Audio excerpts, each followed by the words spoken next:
Agent Bambi Palermo's double-cross perfume.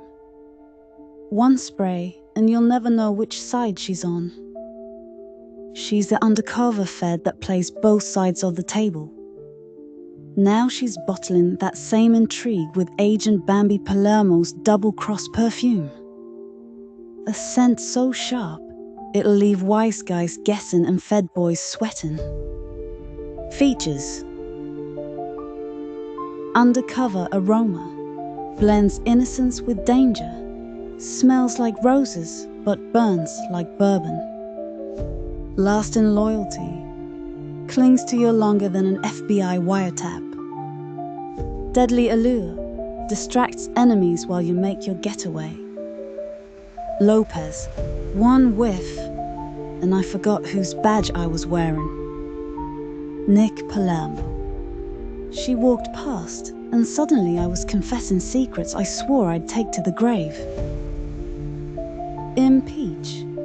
Even the Pentagon couldn't weaponize something this effective. Special offer. Order now, and you'll get a free black file clutch bag. Perfect for carrying classified documents, or just your lipstick and a .22. Agent Bambi Palermo's double-cross perfume. Loyalty never smelled so dangerous. Boss, what the fuck you doing in here, you prick?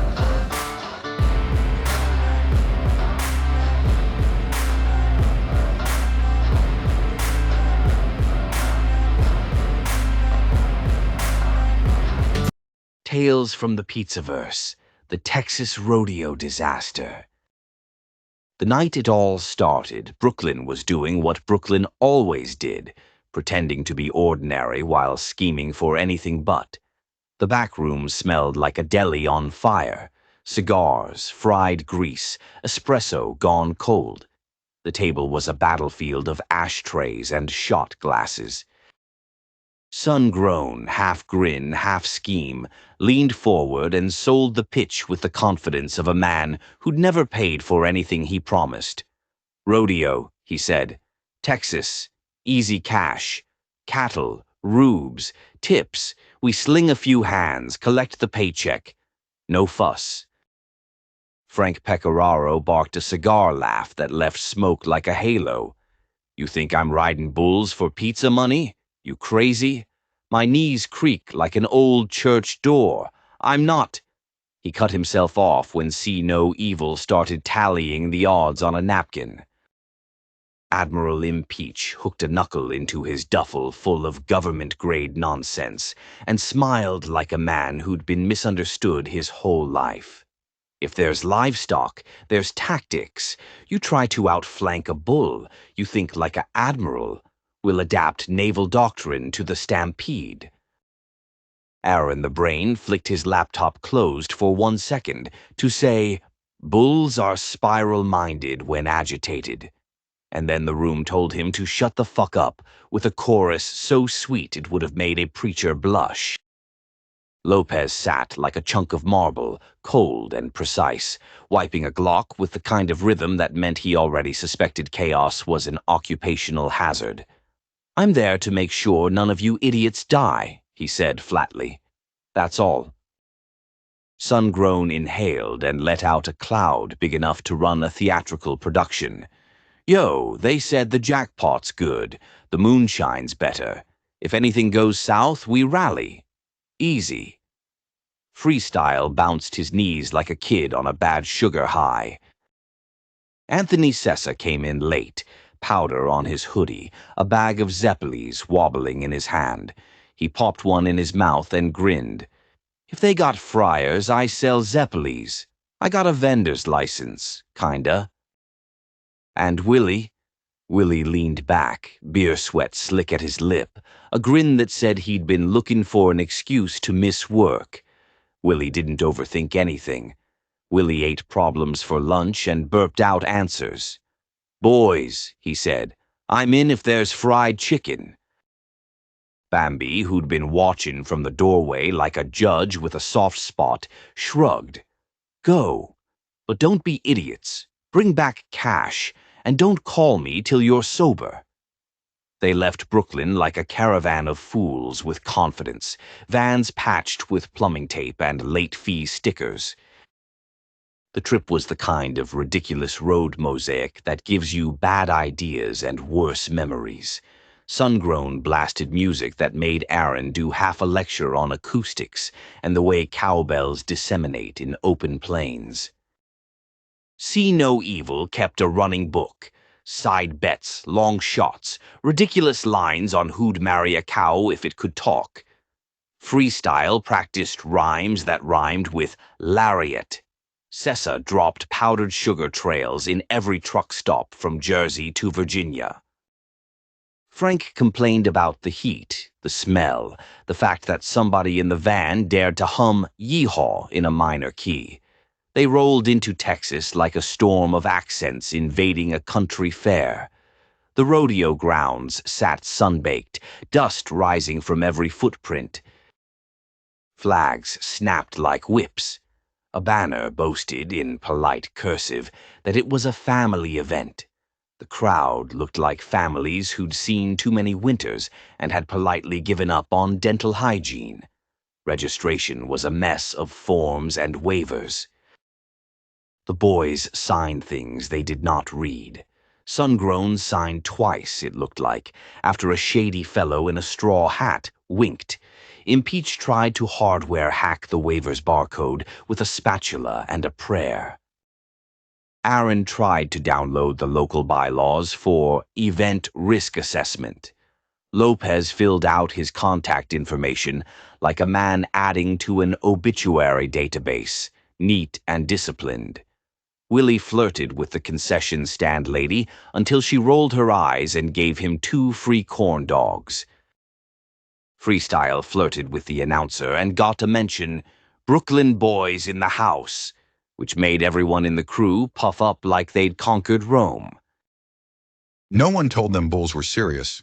They thought bulls were an allegory, big, dumb animals with pride problems. The writers of reality find it funny to let those illusions walk into a pen. The first ride was a riot. Frank, who told anybody who'd listened that he grew up tough, got on a bull that looked like a man turned inside out. His knees buckled like old springs. He had the look of a man bargaining with gravity, a handshake deal gone wrong. He lasted 2 seconds. The crowd roared with a savage impartiality that feels like applause and pity at the same time. No Evil yelled for the book. "Pay me," he said, voice oddly precise as he collected bets. Willie, who swore he wouldn't ride, got coaxed into the pen by a pretty gal with a lasso.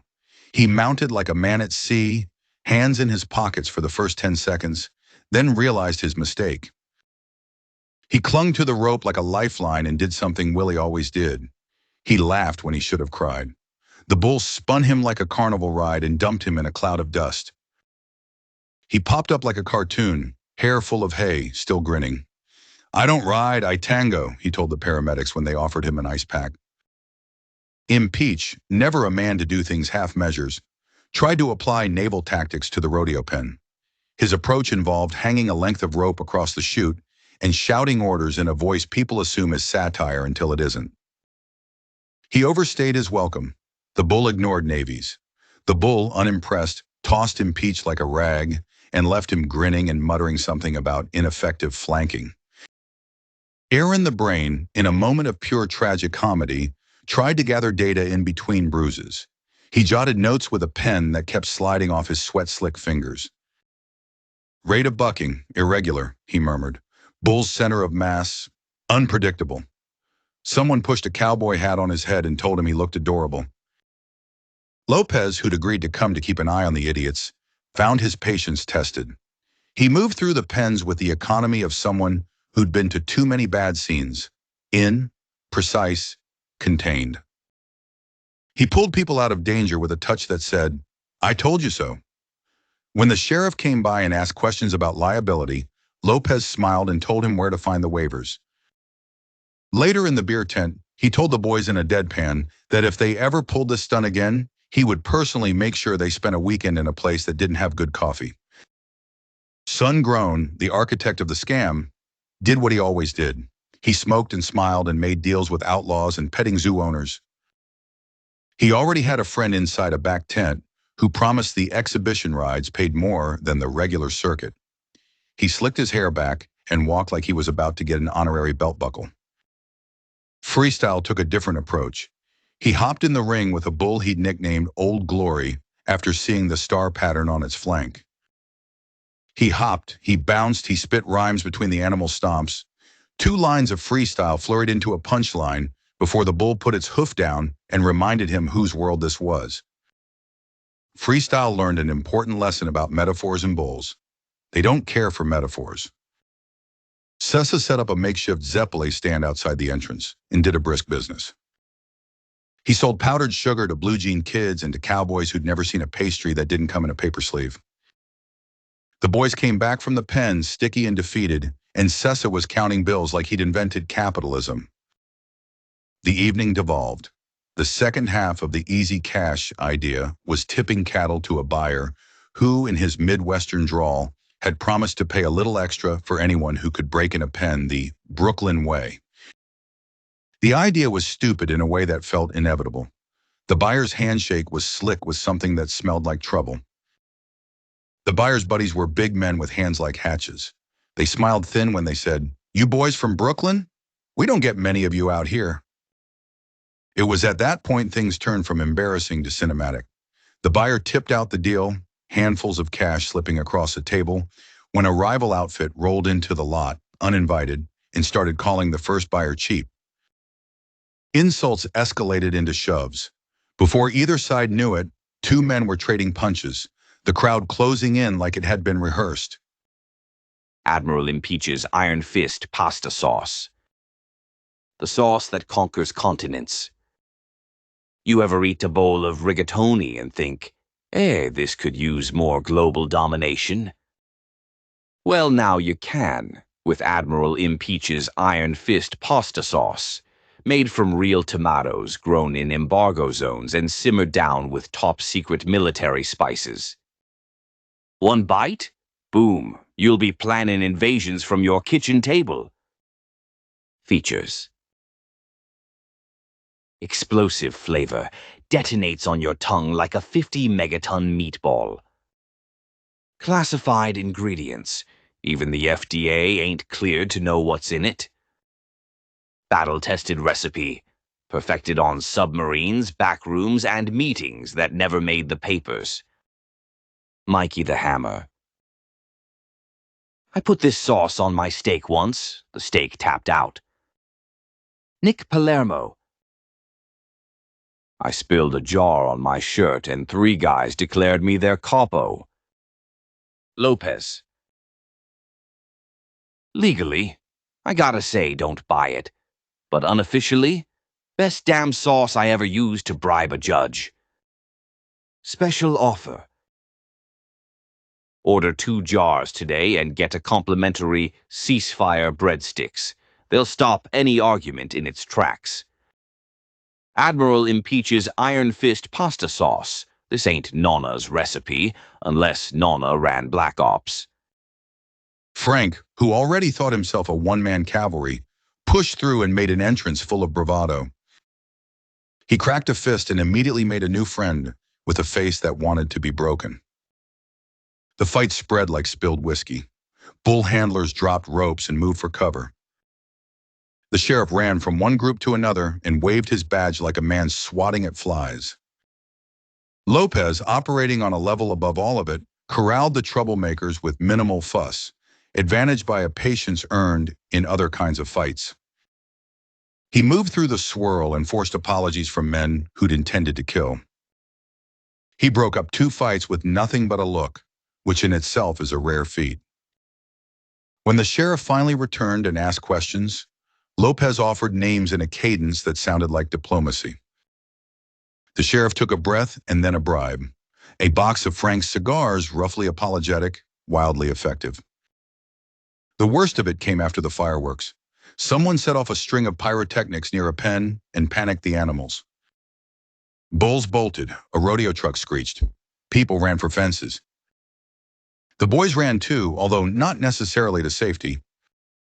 Frank dove after a runaway bull that had taken a shine to freestyle. Freestyle, who'd thought himself brave for rhymes, discovered that courage does not necessarily translate to tactical sense. He tumbled into the dust, got trampled by a clumsy calf that thought he was a matador, and emerged with a bruise shaped like a comma. Willie, who had no intention of being heroic, found himself face to face with a bull that wanted his hat. Willie took it off, waved it like a flag, and the bull, confused as anyone else, rather liked the new game.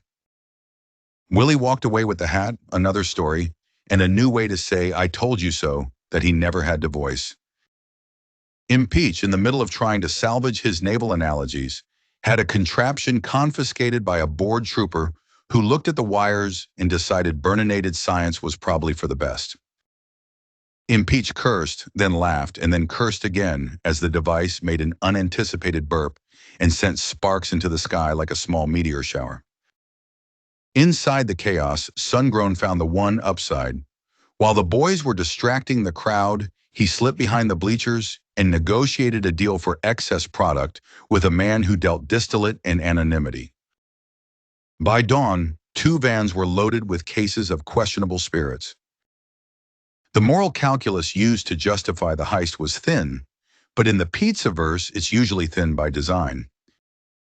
They left the grounds with headlights like a comet tail, luggage full of bruises, and a heap of cash that smelled faintly of ash. Sessa's Zeppel stand had been broken into by a hungry teenager who took one look at the powdered pastries and left with a grin. See No Evil tallied the evening like an accountant on Methuselah's ledger. "Net profit's decent," he said, licking his finger before he turned a page.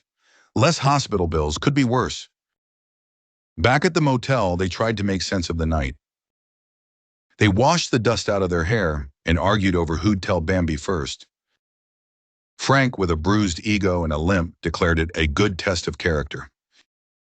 Impeach vowed to write a paper called Rodeo Tactics and Naval Doctrine, a Comparative Study.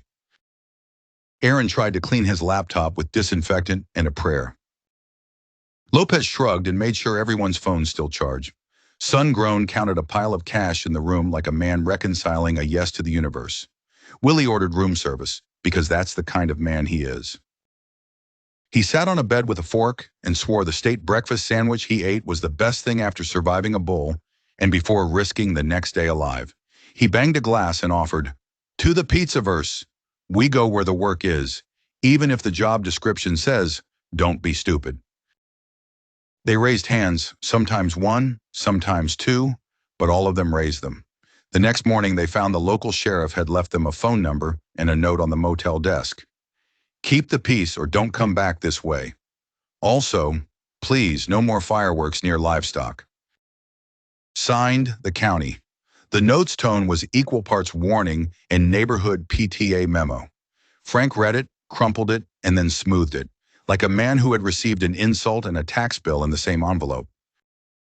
Bambi's reaction when they told her was first a look and then an exhale. "You're alive," she said. "You look like you went to war and came back with bad manners. I want a full accounting, and someone's got to clean out Sessa's powdered sugar." And that's what they did. Accounts were settled at the kitchen table. Sessa disclosed the Zeppel ledgers and gave a small fortune to the crew. C&O Evil divided winnings with both bravado and math. Impeach sulked like a man who'd had naval glory mocked by hoofs. Aaron swore he'd turn the experience into a paper and maybe a TikTok. Lopez made a list of names, numbers, and things he'd rather never see again. SunGrown planned the next gig, because of course he did. What else are you going to do with momentum if not monetize it?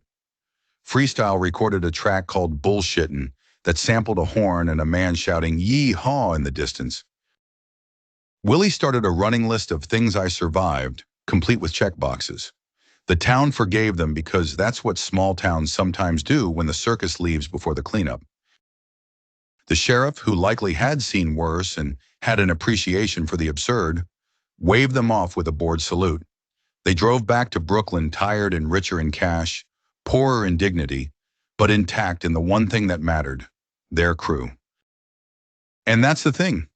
A crew stays a crew.